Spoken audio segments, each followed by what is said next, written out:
Welcome to Aussie World, a beautiful regional park on the Sunshine Coast, just about an hour's drive to the north of Brisbane. We're here because I'm going to get my 51st credit, the only remaining roller coaster currently in operation in Queensland that I haven't ridden at this stage. Dingo Racer. Dingo Racer is a Reverchon spinning coaster, the second version model. It's currently the only one of the second version models that is operating as a permanent park model and not a travelling model. This was my first spinning Wild Mouse, and I have to say, I'm not a huge fan of the experience, particularly with those hard seats and the Reverchon lap bars. I found that it was quite uncomfortable. The first Wild Mouse section while you're not spinning is perfectly fine. There's some good laterals and it's just a pretty standard Wild Mouse really. But once you start spinning and you get into those more unique elements throughout the layout, particularly the major drop and the ending, which I found to be very uncomfortable, that's when the forces start to potentially pull you and push you in rather unique ways that make it a ride experience that's going to be different every time you ride, but of course also potentially uncomfortable. I think my main problem really was with the restraints.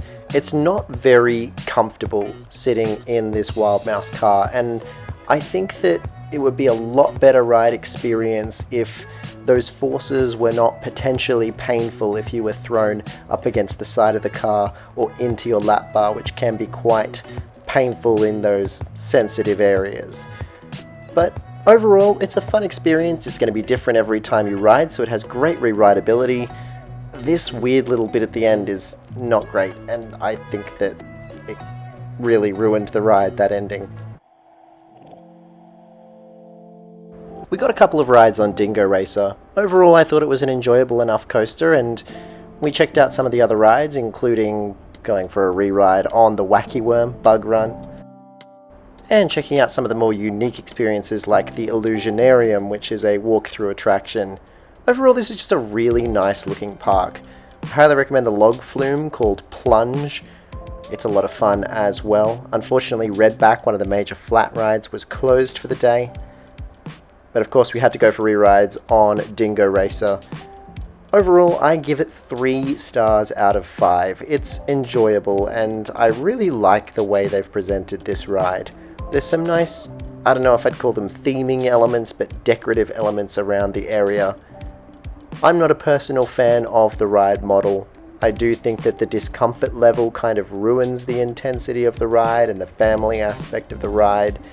And I think that the spinning can actually negate more of the Wild Mouse forces than it does amplify them. But overall, a good little ride. I give it 3 stars out of 5. Unfortunately, we also missed out on that ride you can see in the background there, SX360, which was also down for extended maintenance on the day.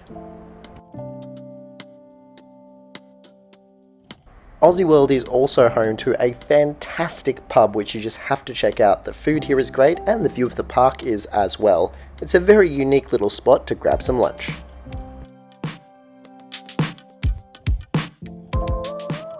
Oh, what's this? We teleported. Now we're at Movie World. Definitely didn't drive down the road just for the last 2 hours of the day to get a ride on some more coasters.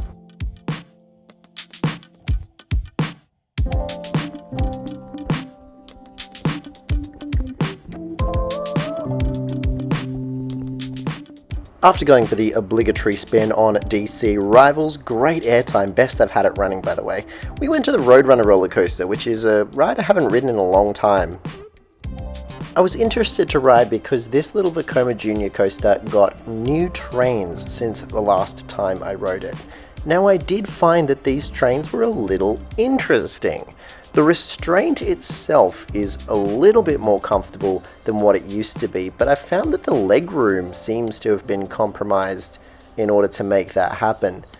It also seems to be running incredibly rough. We got some huge laterals that were just absolutely ridiculous for a little Vekoma Junior coaster, threw us against the side of the train. It was a little bit painful honestly, but it was nice to get a lap on this coaster, which I haven't really been bothered with the last few times I've been to Movie World. I mean, when you've got DC Rivals, Superman, Green Lantern, all of these great rides to get laps on during what can be quite a busy day, I really don't come to this part of the park very often anymore, so it was nice to check out what's going on with the ride, particularly since they made some changes to the trains and to the brakes as well.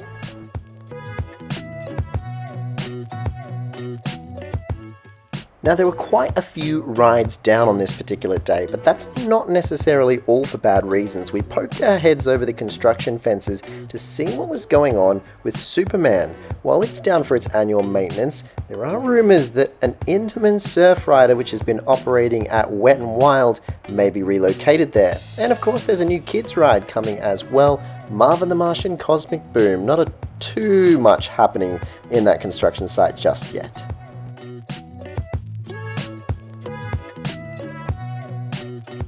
But lastly, to wrap up this visit to Movie World, I have to talk about our re-ride on DC Rivals. We only got one ride and it was mid-train, but we were very excited because with it being late in the day, we were expecting it to be running pretty well, and oh my goodness, I think this might be the best lap I've had.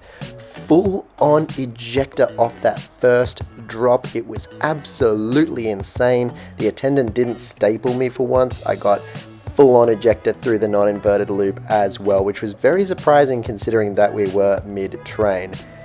It seemed to be absolutely hauling through the layout. I don't know if it was a particularly warm day, if it was just running particularly well for some reason.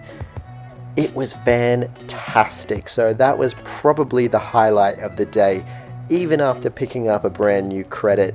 To get a lap on DC Rivals that was that good, my only regret is that we weren't in either the front or the back, because that would have made it so much better. Just had to add that in.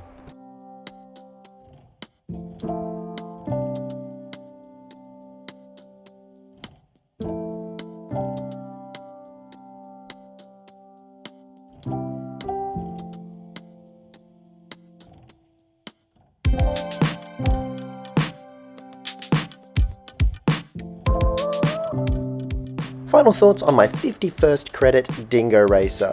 There were a couple of surprises about this ride. That little booster wheel out of the station that feels almost like a launch, I really liked that, and that got it off to a great start. Overall, it's just a pretty standard Wild Mouse. It's a lot of fun, but I do think that that spinning element, particularly with those Revachon restraints, actually ruins the experience more than it makes it better.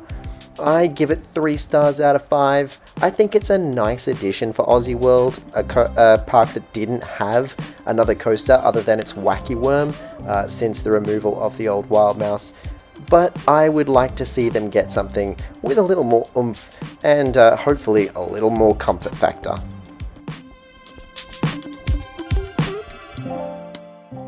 If you enjoyed this video, don't forget to like, comment and subscribe. We're now on the grind towards 500 subscribers, so I'd really appreciate your support.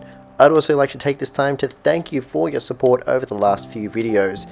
It really means the world to me. I'm just making these videos for fun, so I appreciate it when other people enjoy them too.